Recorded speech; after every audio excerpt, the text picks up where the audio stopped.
하느님의 사랑과 성령의 친교가 여기 모인 여러분 모두와 함께 또한 사제의 영과 함께 예, 교회 여러분 한 주간 잘 지내셨습니까? 네. 날씨가 많이 더웠는데 잘 버티셨나요? 네, 못 버티셨어요. 고개를 가로로 이렇게 저으시는 분들이 계시는데 이렇게 일주일간의 또 무더위 잘 슬기롭게 이겨내시고 이렇게 피곤하실 수 있을 텐데도 주님 참배하기 위해서 모인 여러분들 모두를 주님 은총 속에서 축복합니다. 우리가 이렇게 함께 모여 오늘 미사하는 봉헌하는 오늘 이 미사 연중 제15주일 미사입니다. 이 연중 15주일 미사 봉헌하면서 여러분들 각자 가지고 계신 개인적인 진향들과 더불어서 우리 본당의 모든 식구들 영육간의 건강 위해서 함께 기도합니다. 아울러 우리 지역 안에 사는 모든 사람들, 특별히 이 무더위에 누구보다도 더 더워할 수 있을, 그리고 또 더 고통스러워할 수 있는 이들 우리가 기억해내면서 그들을 위해서 이 미사 안에서 함께 기억하고 또 기도하면 좋겠습니다. 형제 자매 여러분, 구원의 신비를 합당하게 거행하기 위하여 먼저 우리의 죄를 반성합시다. 전능하신 하느님과 형제들에게 고백하오니 생각과 말과 행위로 죄를 많이 지었으며 자주 눈물을 쏟게 하였나이다. 제 탓이요 저의 큰 탓이옵니다. 그러므로 간절히 바라오니 평생 동정이신 성모 마리아와 모든 천사와 성인과 형제들은 저를 위하여 하느님께 빌어주소서. 전능하신 하느님, 저희에게 사비를 베푸시어 죄를 용서하시고 영원한 생명으로 이끌어 주소서. 아멘. 주님 자비를 베푸소서. 주님 자비를 베푸소서. 그리스도님 자비를 베푸소서. 그리스도님 자비를 베푸소서.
하느님 길 잃은 사람들에게 진리의 빛을 비추시어 올바른 길로 돌아오게 하시니 그리스도를 주님으로 고백하는 모든 이가 그 믿음에 어긋나는 것을 버리고 올바로 살아가게 하소서.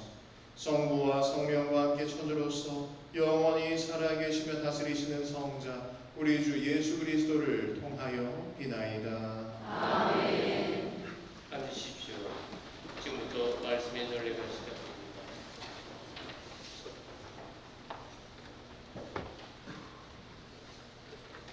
신명기의 말씀입니다. 모세가 백성에게 말하였다. 너희는 주 너희 하느님의 말씀을 듣고 이 율법서에 쓰인 그분의 계명들과 규정들을 지키며 마음을 다하고 목숨을 다하여 주 너희 하느님께 돌아오노라. 내가 오늘 너희에게 명령하는 이 계명은 너희에게 힘든 것도 아니고 멀리 있는 것도 아니다. 그것은 하늘에 있지도 않다. 그러니 누가 하늘로 올라가서 그것을 가져다가 우리에게 들려주리요. 그러면 우리가 실천할 터인데 하고 말할 필요가 없다. 또 그것은 바다 건너편에 있지도 않다. 그러니 누가 바다 저쪽으로 건너가서 그것을 가져다가 우리에게 들려주리요. 그러면 우리가 실천할 터인데 하고 말할 필요도 없다. 사실 그 말씀은 너희에게 아주 가까이 있다. 너희의 입과 너희의 마음에 있기 때문에 너희가 그 말씀을 실천할 수 있는 것이다. 주님의 말씀입니다. 하나님 감사합니다.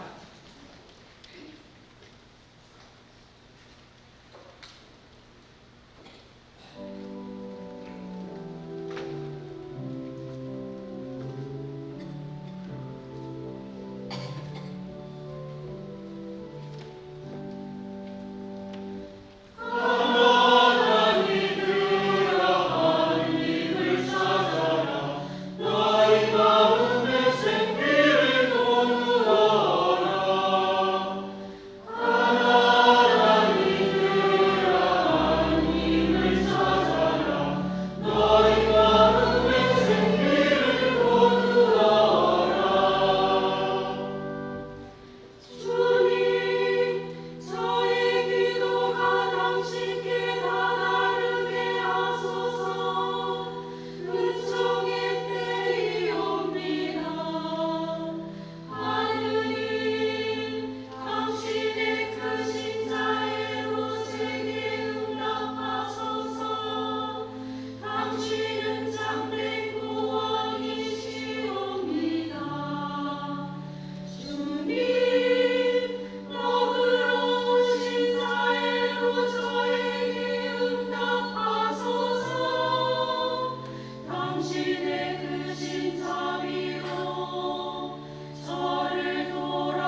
사랑이시며 모든 피조물의 맞이이십니다.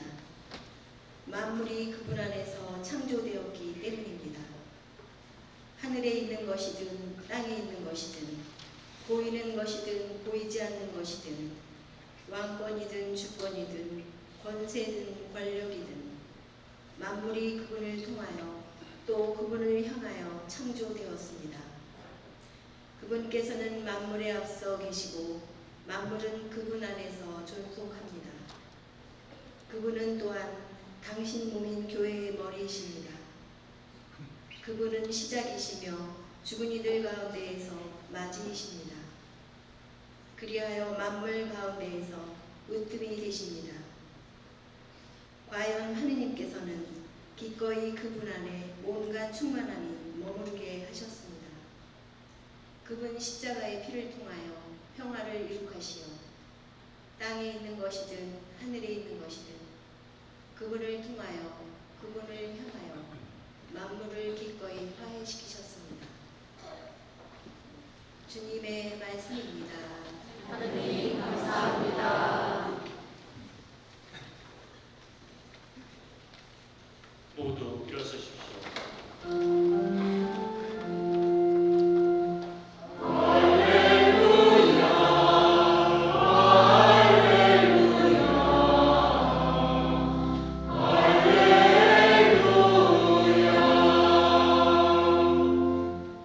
주님 당신 말씀은 영이며 생명이시옵니다.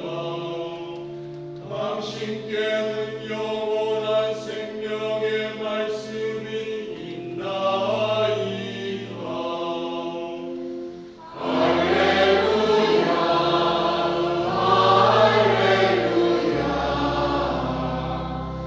할렐루야, 주님께서 여러분과 함께 루카가 전한 거룩한 복음입니다. 그때 어떤 율법 교사가 일어서서 예수님을 시험하려고 말하였다. 스승님, 제가 무엇을 해야 영원한 생명을 받을 수 있습니까? 예수님께서 그에게 말씀하셨다. 율법에 무엇이라고 쓰여 있느냐? 너는 어떻게 읽었느냐? 그가 내 마음을 다하고 내 목숨을 다하고 내 힘을 다하고 내 정신을 다하여 주 너의 하느님을 사랑하고 내 이웃을 너 자신처럼 사랑해야 한다 하였습니다. 하고 대답하자 예수님께서 그에게 이르셨다. 옳게 대답하였다. 그렇게 하여라. 그러면 내가 살 것이다. 그 율법 교사는 자기가 정당함을 드러내고 싶어서 예수님께 그러면 누가 저의 이웃입니까? 하고 물었다. 예수님께서 응답하셨다. 어떤 사람이 예루살렘에서 예리코로 내려가다가 강도들을 만났다. 강도들은 그의 옷을 벗기고 그를 때려 초주범으로 만들어 놓고 가버렸다. 마침 어떤 사제가 그 길로 내려가다가 그를 보고서는 길 반대쪽으로 지나가 버렸다. 레위인도 마찬가지로 그곳에 이르러 그를 보고서는 길 반대쪽으로 지나가 버렸다. 그런데 여행을 하던 어떤 사마리아인은 그가 있는 곳에 이르러 그를 보고서는 가엾은 마음이 들었다. 그래서 그에게 다가가 상처에 기름과 포도주를 붓고 싸맨 다음 자기 노새에 태워 여관으로 데리고 가서 돌보아 주었다. 이튿날 그는 2데나리온을 꺼내 여관 주인에게 주면서 저 사람을 돌보아 주십시오. 비용이 더 들면 제가 돌아올 때 갚아드리겠습니다. 하고 말하였다. 너는 이 세 사람 가운데에서 누가 강도를 만난 사람에게 이웃이 되어 주었다고 생각하느냐? 율법교사가 그에게 자비를 베푼 사람입니다. 하고 대답하자 예수님께서 그에게 이르셨다. 가서 너도 그렇게 하여라. 주님의 말씀입니다. 앉으십시오. 참 예수님,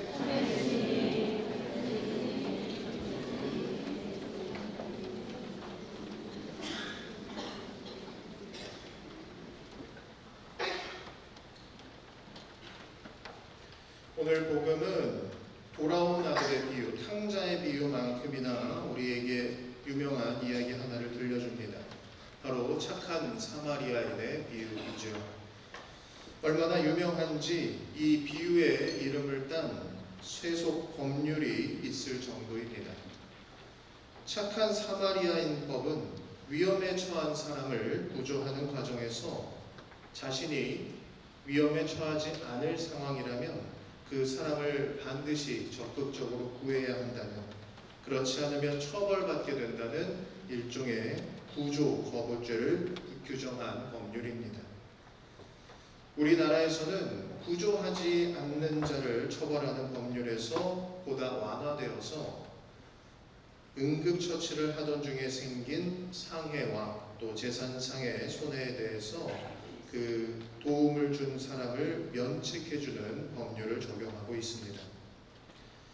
법률의 디테일은 이렇게 나라마다 조금씩 상이하지만 주변에 위급한 사람을 도울 수 있어야 한다는 것이 우리 사회의 기본적인 공통 감각이라는 것에는 큰 이견이 없기 때문에 이런 법률들이 생기게 되었겠죠.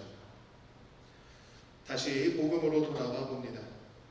오늘 복음에서 예수님께서는 착한 사마리아인의 비유를 들려주십니다. 이 이야기의 내용은 단순합니다.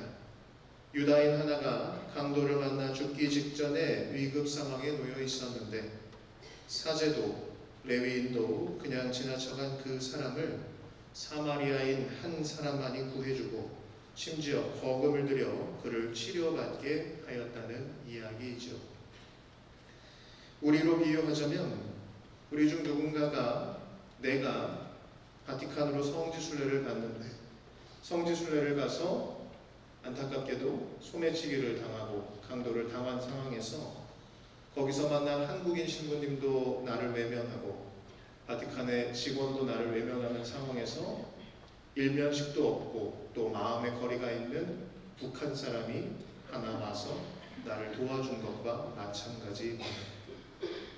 그 정도로 유다인과 사마리아인의 관계는 지금 남북의 상황과 비슷한 상황을 겪고 있었습니다. 예수님께서는 이처럼 극단적인 처지에 있는 사람임에도 불구하고 어려움에 처한 상황 하나만을 보고 그 유다인을 도왔다는 사마리아인을 비유로 들고 계셨던 것입니다. 하느님께 제사를 드리며 사람들에게 늘 하느님 사랑과 이웃 사랑을 가르쳐야만 했던 사제나 그 사제의 제사를 옆에서 도우며 그 일을 위해 성별된 지파의 사람이었던 레위인이나 자신들이 하는 일의 본질과 실제 삶 사이의 괴리를 여실히 보여주는 우리의 또 하나의 부끄러운 자화상이 아닐 수 없겠습니다. 하느님께서 진정 원하시는 것이 무엇인지 우리는 사실 잘 알고 있습니다. 제사를 드리기 위해 부정 타는 일보다 더 하느님이 부정 타는 일을 피하는 것보다 더 하느님이 바라시는 것은 다 죽어가는 사람을 먼저 돕는 일이라는 것을 말이죠.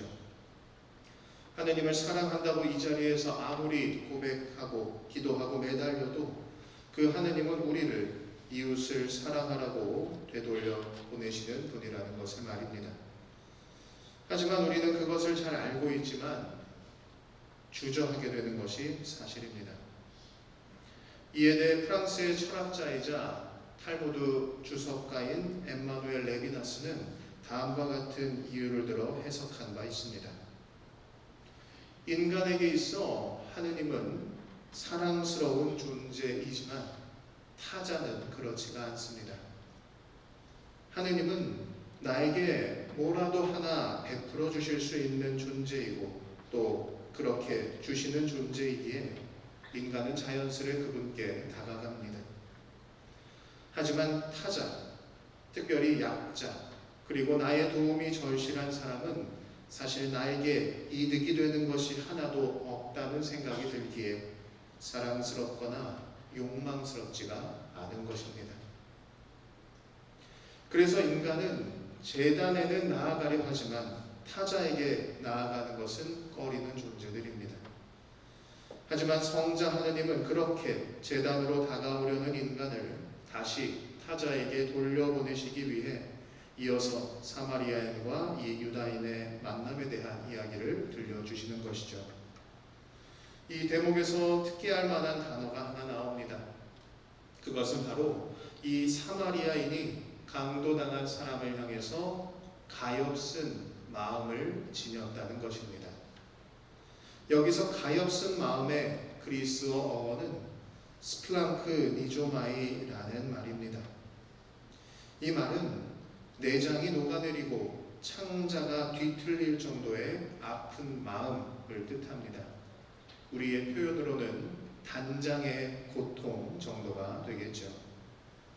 이 스플랑크 니조마이의 마음은 신약 성경 내에서 총 12번 등장하는데 대표적으로 돌아온 탕자에서 아들을 기다리는 아버지의 마음, 오병이어를 베푸실 때 굶주린 백성들을 보시는 예수님의 마음, 또 눈머리와 나병 환자를 고쳐줄 때에 예수님 마음을 표현할 때 이 스플랑크 니조마이, 가엾은 마음이라는 표현을 사용합니다.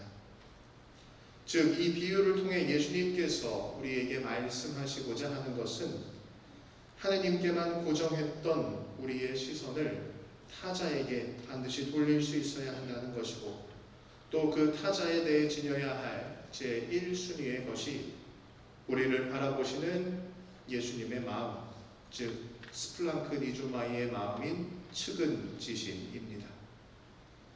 그러면 우리는 이어서 이런 질문을 해야만 하겠습니다. 그것은 바로 우리는 과연 누구에게 이 측은지심을 지녀야 하는가라는 것입니다.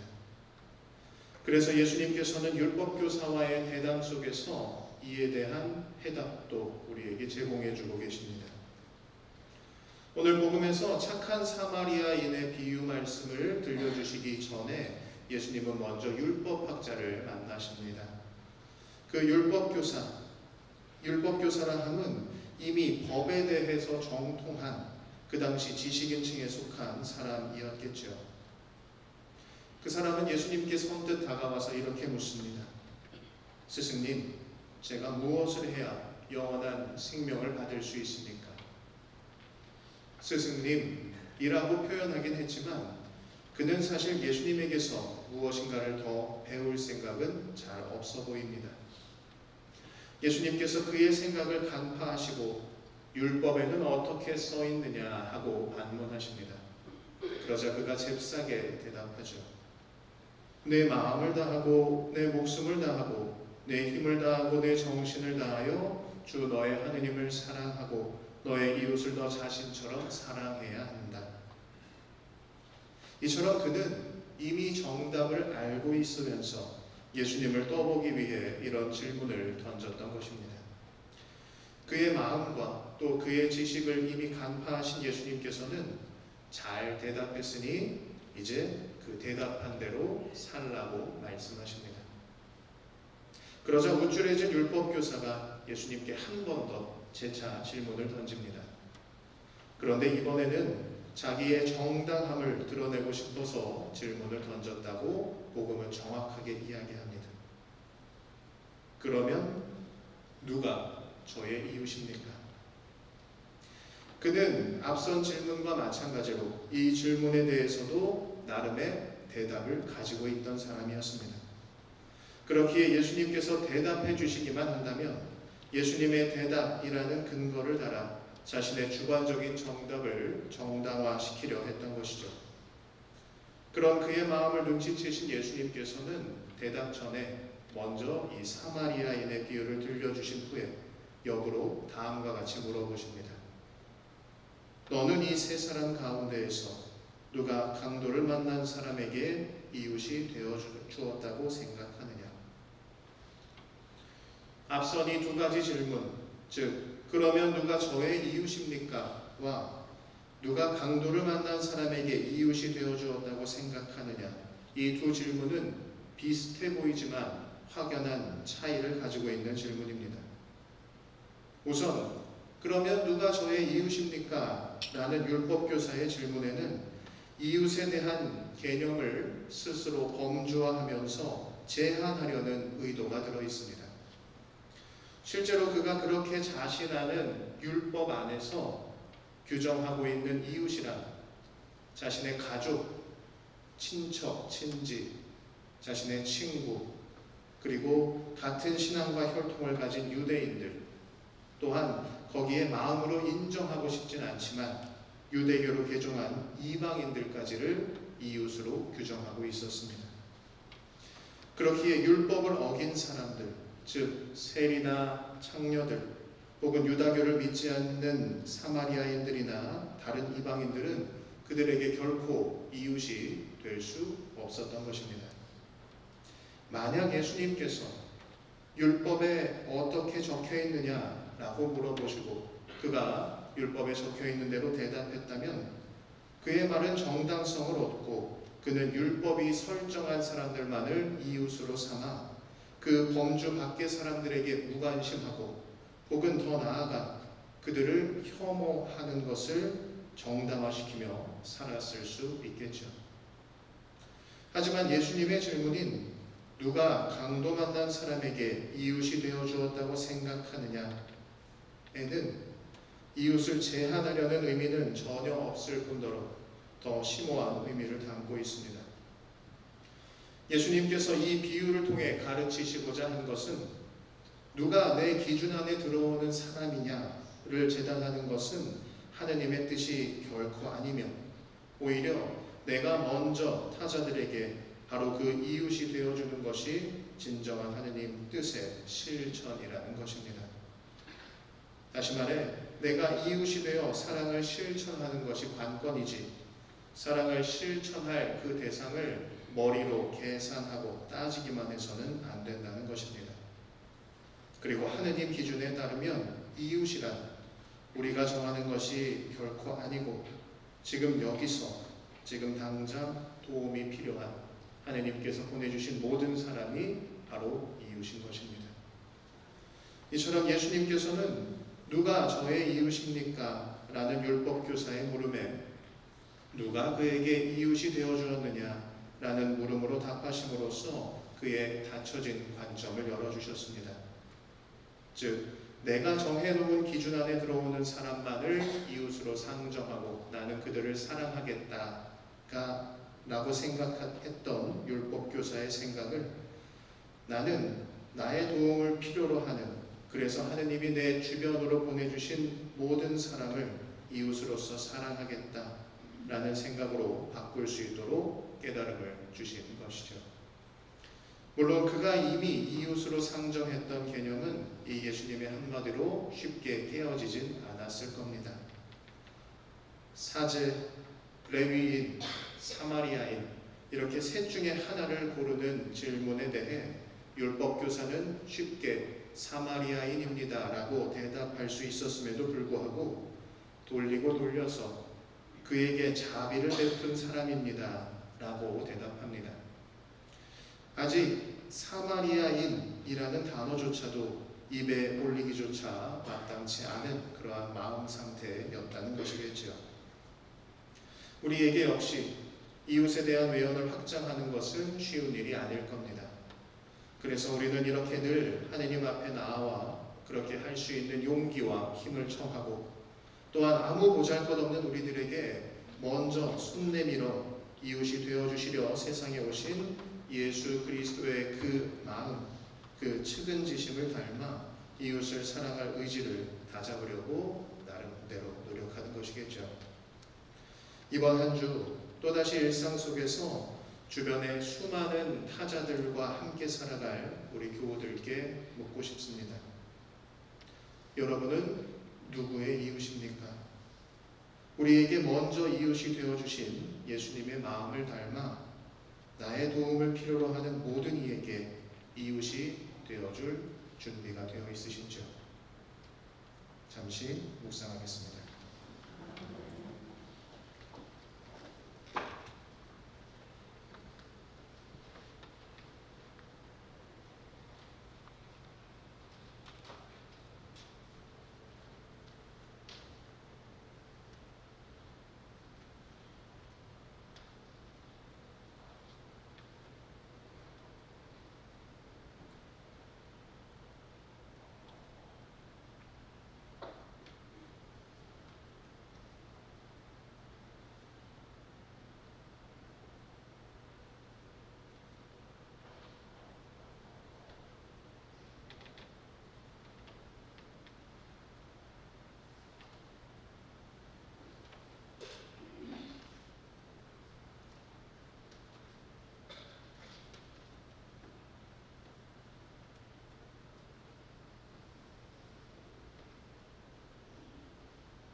함께 우리의 신앙을 니케아 콘스탄티노플 신령을 통해 고백하도록 합시다. 한 분이신 하느님을 하나님 아버지, 하늘과 땅과 영원한 만물의 창조주를 믿나이다. 또한 한 분이신 주 예수 그리스도 하느님의 외아들 영으로부터 성부에게서 나신 분을 믿나이다. 하느님에게서 나신 하느님, 빛에서 나신 빛, 참 하느님에게서 나신 참 하느님으로서 창조되지 않고 나시어 성부와 한 분체로서 만물을 창조하셨음을 믿나이다. 성자께서는 저희 인간을 위하여 저희 구원을 위하여 하늘에서 내려오셨음을 믿나이다. 또한 성령으로 인하여 공정마리아에게서 지으셨으며 사랑이 계셨음을 믿나이다. 본시로 빌라도 통치하여서 저희를 위하여 십자가에 못 박혀 순환하고 지셨으며 성서 말씀대로 사흘에 거하시어 하늘에 올라 성부 오른편에 앉아 계심을 믿나이다. 그분께서는 자기와 죽으리를 심판하러 영광 속에 다시 오시리니 그분의 나라는 끝이 없으리라. 또한 주님이시며 생명을 주시는 성령을 믿나이다.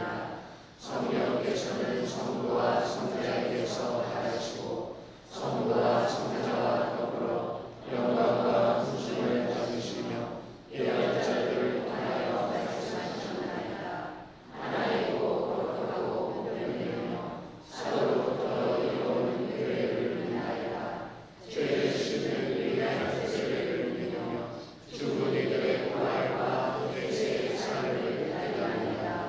아멘. 형제자매 여러분, 하느님을 사랑하고 이웃과 함께하기를 원하시는 하느님 아버지께 정성을 다하여 우리의 바람을 아뢰옵시다. 교회를 위하여 기도합시다. 인도자이신 주님, 교회를 이끌어 주시어 주님의 가르침을 오롯이 따르며 이웃의 어려움에 관심을 기울이며 생명의 길로 나아가게 하소서.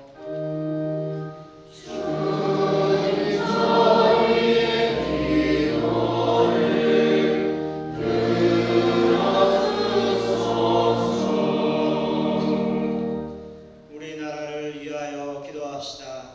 정의의 주님, 이 땅의 입법자들을 굽어보시어 국가와 국민의 공동선을 위하여 법을 세우고 민주적 절차와 협의로 올바르게 실행하도록 도와주소서.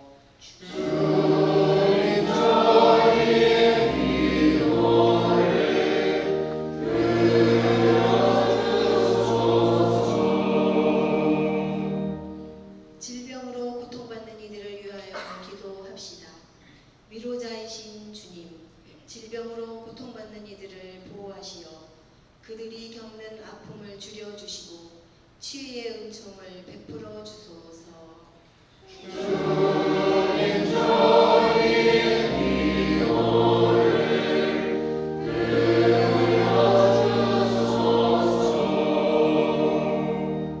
본당 공동체를 위하여 기도합시다. 믿음의 주님, 주님을 따르는 저희 본당 공동체를 살펴주시어 주님의 계명을 지키고 주님을 섬기며 주님께 온전히 의지하게 하소서.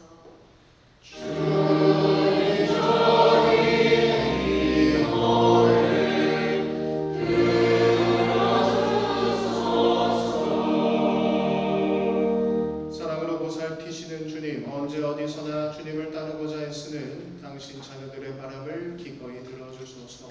우리 주 그리스도를 통하여 비나이다. 아멘. 자리에 앉으십시오. 지금부터 성찬 전례가 시작됩니다. 공원성가 415번입니다.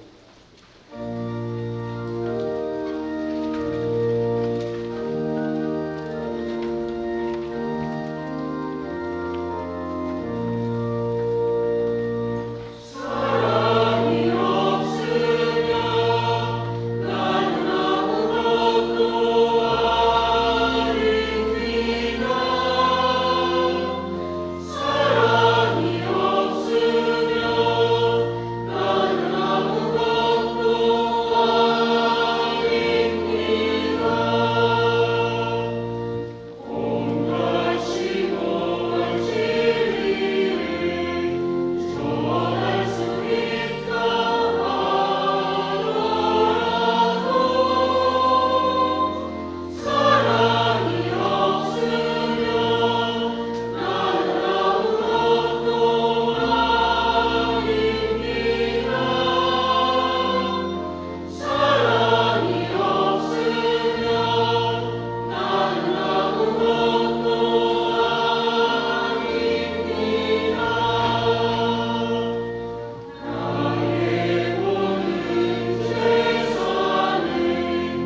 예수로 기도합시다.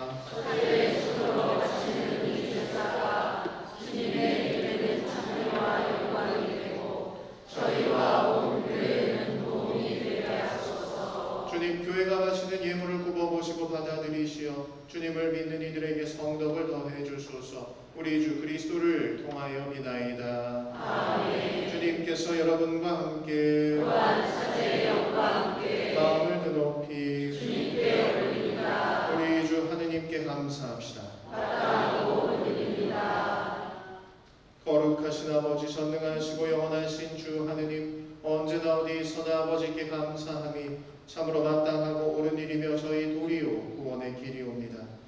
아버지께서는 세상을 더없이 사랑하시어 그리스도를 저희에게 구세주로 보내주시고 죄 말고는 저희와 똑같은 처지에서 살게 하셨나이다. 그리하여 성자를 사랑하셨듯이 저희를 사랑하시고 저희가 순종치 않아 죄를 지어 깨뜨린 계약을 성자의 순종으로서 다시 맺어주셨나이다. 그러므로 주님, 모든 천사와 성인과 함께 저희도 주님을 찬양하며 환호하나이다.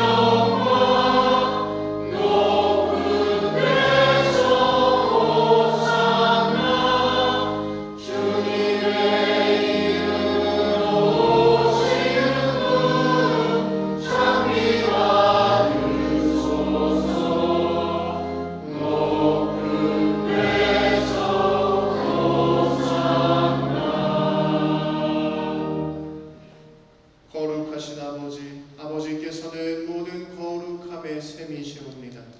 간구하오니 성령의 힘으로 이 예물을 거룩하게 하시어 우리 주 예수 그리스도의 몸과 피가 되게 하소서.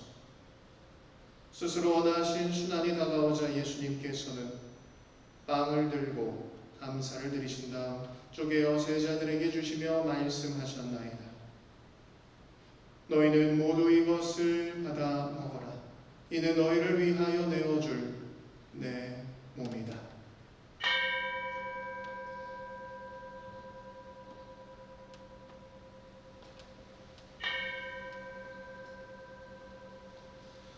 저녁을 잡수시고 같은 모양으로 잔을 들어 다시 감사를 드리신 다음 제자들에게 주시며 말씀하셨나이다.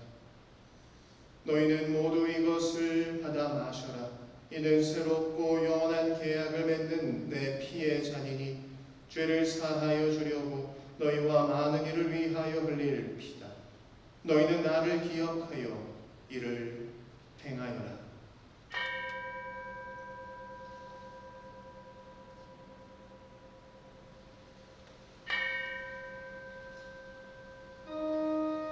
신앙의 신비여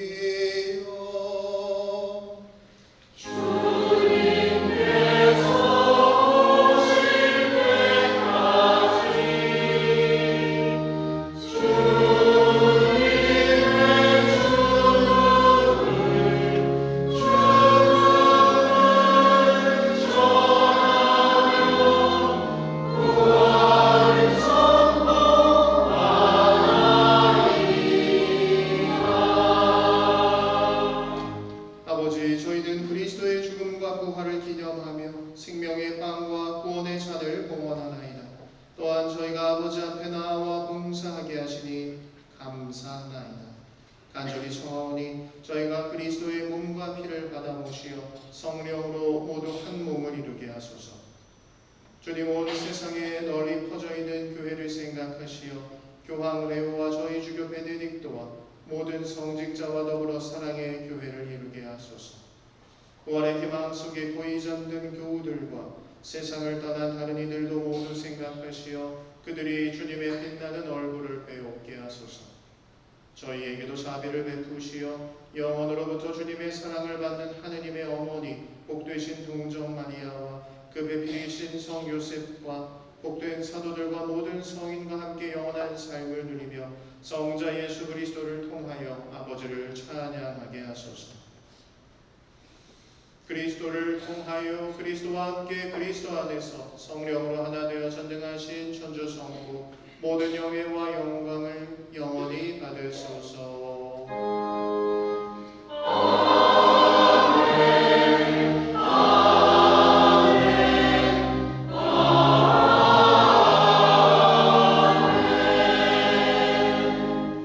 하느님의 자녀 되어 구세주의 분부대로 삼가 아뢰오니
평화롭게 하소서. 주님의 자비로 저희를 언제나 죄에서 구원하시고 모든 시련에서 보호하시어 복된 희망을 품고 구세주 예수 그리스도의 재림을 기다리게 하소서.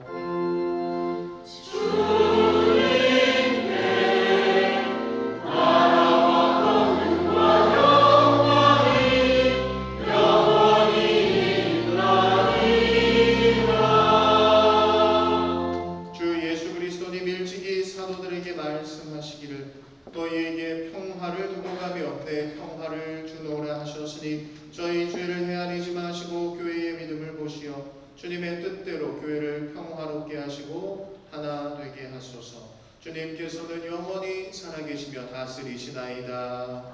아멘. 주님의 평화가 항상 여러분과 함께 서로 평화의 인사를 나누십시오.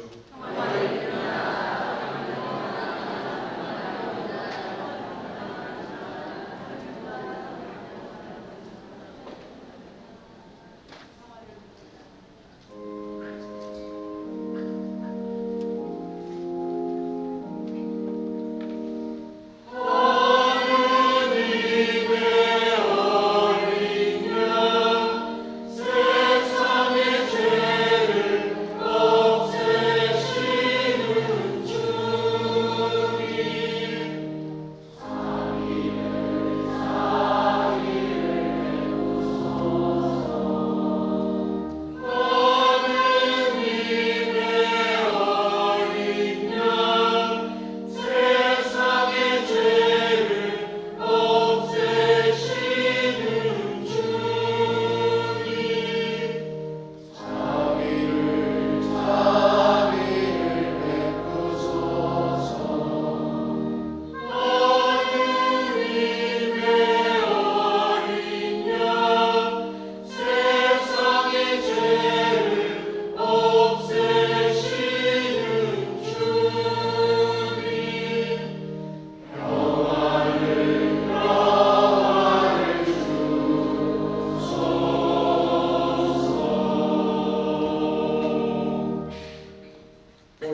영성 제소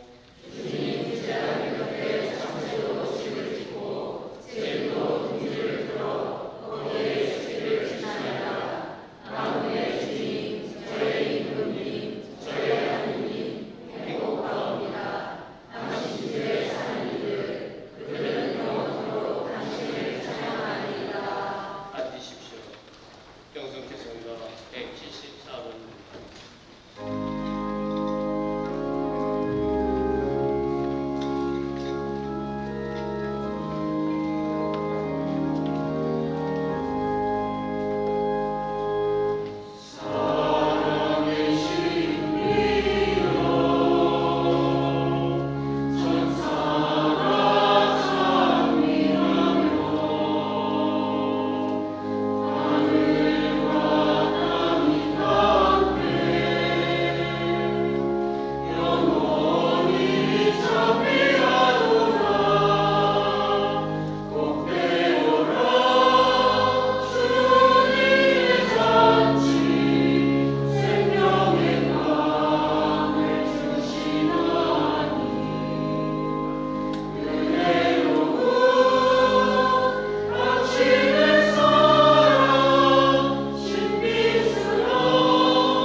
기도합시다.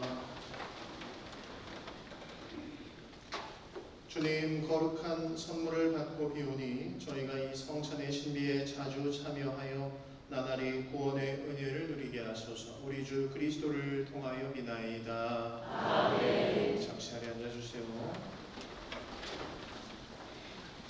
본당 소식 주고 드리면 같이 좀 보시겠습니다. 성가정상 우리 기도 신청받습니다. 성가정상 댁에 모시고 그리고 가족들과 함께 가정 성화를 위해서 기도할 수 있는 기회입니다. 지난 1년 동안 참여하지 못한 가정들, 기타 구역에 계시는 가정들 특히 그렇겠죠. 우리 기도 참여 적극적으로 신청해 주시면 좋겠습니다. 7월 병자영성체 돌아오는 수요일 오후 1시 반부터 있겠습니다. 해당하는 구역장 반장님들 혹은 사무실로 신청해 주시면 되겠고요. 8월달에 병자영성체 없기 때문에 7월에 병자영성체 못하시면은 거의 석 달 가량 예수님 모시지 못하게 되는 것과 마찬가지일 겁니다. 그래서 적극적으로 주변에 거동이 불편해서 혹은 여러 다른 이유로 성당에 못 나오시는 교우분들 생각나시면은 병자영성체 하실 수 있도록 권면해 주시고 또 신청도 해주시면 너무 좋겠습니다. 솔로몬 실버대학 1학기 종강미사가 돌아오는 주 말고 그 다음 주 7월 24일 목요일 10시 미사부터 있겠고요. 주일학교 친구들 여름행사 이제 본격적으로 시작합니다. 저학년 신학학교는 다음 주 돌아오는 토요일 7월 19일 토요일 종일 우리 본당에서 있겠고요. 유치부 그리고 1학년, 2학년까지의 친구들이 대상입니다.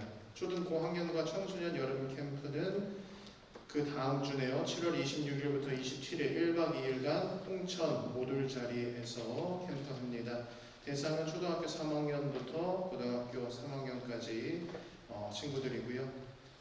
그래서 7월 26일 날 우리가 3시 30분에 늘 주일학교 미사 있는데 토요일 주일학교 미사가 있는데 이날은 주일학교 정규 미사는 없겠고요. 캠프 중에 주일 미사 봉헌하니까 캠프 미참가하는 어린이들이나 저학년 친구들은 부모님과 다른 미사 볼 수 있도록 신경 써주시면 좋겠습니다. 여름철 미사 복장 안내 나와 있습니다. 미사는 하느님께 드리는 거룩한 공적 예배의 시간입니다. 그래서 민소매나 슬리퍼, 모자 등의 복장은 삼가 주시기를 바라겠습니다. 민소매를 어디 입고 가야 된다라고 하면 가디건 챙겨 오셔서 가디건 위에 입으시거나 이 슬리퍼가 참 애매합니다. 과거처럼 슬리퍼면 슬리퍼, 슬리퍼가 아닌 신발이면 신발 이런 게 구분이 과거에 잘 되어 있었다고 한다면 요즘은 좀 구분이 모호한 경우가 더 있어서 제가 이 자리에서 신발 가져오세요. 슬리퍼인지 아닌지 구분해드리겠습니다. 이럴 수도 없잖아요. 그죠? 네, 그러니까 이게 이런 규정 그리고 이러한 안내 권고를 드리는 것은 결국에 우리의 겉꾸민 것보다 우리의 뭐가 중요하다는 겁니까? 내 마음이 내가 하느님께 나아오는 일주일에 한 번이 나아오는 자리에 얼마나 정성스럽게 나의 편리보다는 하느님께 어떻게 하면 합당하게 나아오는 건지를 외적인 복장들을 통해서도 나타내는 것이기 때문에 그 부분에 유념해 달라는 의미로 이렇게 넣어놓은 것이라는 것. 그래서 오해를 살만한 그리고 나 스스로도 이게 합당한 복장이다라고 생각하는 그러한 복장을 착용하시고 여름철 미사에 함께 해주시면 좋겠습니다. 견진성사 단체 사진 사무실에서 찾아가시면 좋겠습니다. 지난 6월 15일에 견진 받으신 분들 사무실 들어가시면은 사무실 유리에 이제 견진 사진 찾아가라고 붙어 있는데요. 사진 찾아가시고 명렬토에 받아갔다는 사인만 해주시면 좋겠습니다. 오른쪽에 보시면은 농민주일 기념미사와 직거래 장터 안내 문구 나와 있어요. 다음 주 주일은 하느님 창조질서 보존을 위한 농민주일 되겠습니다. 농민주일에 교구생태 환경위원회 주최로 농민주일 기념미사 그리고 우리 농 직거래 장터가 열리는데 올해는 우리 본당에서 열릴 예정입니다.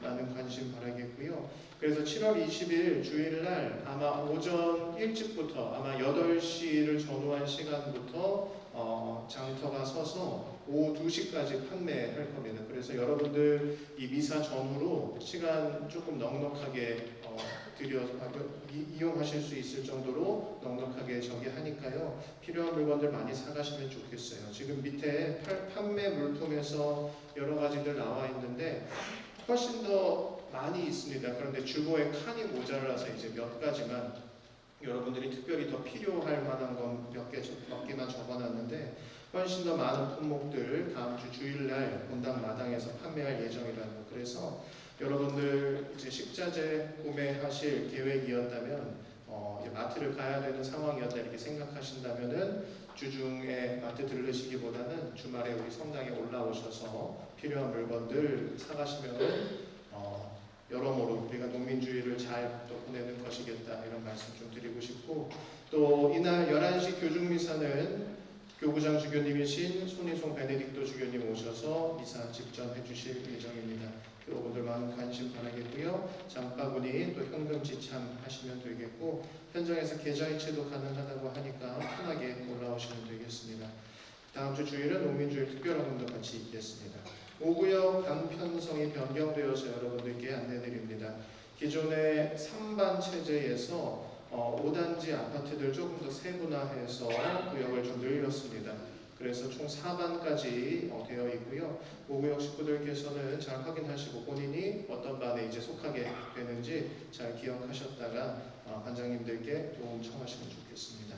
단체 모임들 잘 읽어보고 참석해 주시고요. 본당 청소 돌아오는 중 5구역에서 대성전, 빈첸시오회와 성모회에서 소성전 화장실 청소해 주시겠습니다. 네, 주보 안쪽에 간지 하나 들어있는데 확인하셨나요? 네, 안에 하나씩 있죠. 본당 상반기 재정 보고에서 나와 있습니다. 본당별로 매달 재정 보고를 하는 본당도 있고 분기에 한 번 하는 본당도 있는데 제가 좀 게을러서 우리는 반년에 한 번만 합니다. 네. 재정 보고 보시면은 올해 1월부터 6월까지 어떤 식으로 여러분들이 본당에 어느 정도 공헌하셨는지 또 어떻게 지출되었는지에 대한 내역들 나오는데요. 우선 교무금 여러분들이 한 40% 정도 세대주 기준으로 40% 정도 책정해서 열심히 내주시고 계시고, 주일 헌금의 경우에는 작년에 비해서 소폭 올랐습니다. 같은 기간에 비해서. 그래서 여러분들이 어려운 상황 속에서도 본당 공동체를 위해서 더 마음 쓰고 계신다라는 것, 이러한 숫자들을 통해서 또 알 수 있게 되는 것 같고요. 감사 헌금 또 기타 헌금도 많이 내주셨습니다. 이 감사헌금 많이 내주시는 분들이 사실 본당에 또 큰 힘이 되고 있어요. 그래서 감사헌금도 여러분 한 번씩 생각해 봐 주시면 좋겠고요. 특별히 올해 전반기는 합계 수입이 조금 많은 편인데요. 그 이유는 5월에 있었던 바자회 덕분입니다.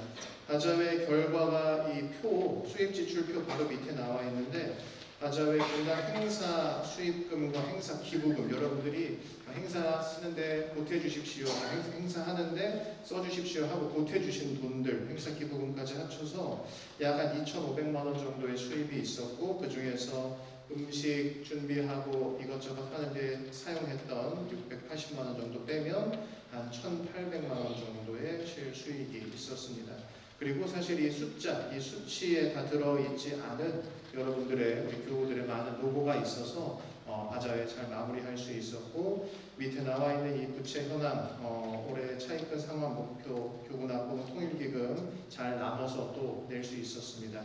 교우분들께 다시 한번 진심으로 감사드리겠고요. 하반기에도 여러분들께서 내어주시는 소중한 이런 재화들을 낭비하지 않고 잘 사용하겠다는 말씀 드립니다. 뒤에는 전반기 주요 단체 재정 결산이라고 나와 있어요. 그래서 뒤에는 성모회, 또 성물당, 빈첸시오회, 카페마리 여러분들이 이용하시고 이렇게 내주셨던 돈들 어떻게 사용했는지 나와 있습니다. 특히 성모회와 성물빵의 경우에는 여러분들이 물건 사주시면 사주시고 생기는 이제 이익금 가지고 이제 물건 대금 지급하고 나면 모두 성당으로 이제 공헌하게 됩니다. 그래서 성모회 우리농산물 판매하는 것의 경우에는 전반기에 판매해서 500만 원 정도 이제 성당에 공헌할 수 있었고, 성물빵 경우에는 650만 원 정도 성당에 공헌이 돼서 여러 군데 필요한데 쓰일 수가 있었습니다. 그래서 여러분들이 본당에 있는 성물빵 또 우리농 열심히 이용해 주시면 그만큼 우리 성당에도 큰 이익이 된다는 거, 큰 도움이 된다는 거 여러분들 기억해 주시고 또 많이 애용해 주시면 좋겠습니다. 네, 본당 소식 여기까지였고요. 다음 주 이 시간에 또 이 자리에서 여러분들 주교님과 함께 만나면 좋겠습니다. 모두 일어서십시오.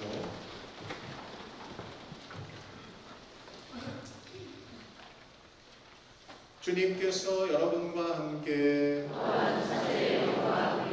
전능하신 천주 성부와 성자와 성령께서는 여기 모인 모든 이에게 강복하소서. 아멘. 미사가 끝났으니 가서 복음을 전합시다. 하나님 박연성과 446번입니다.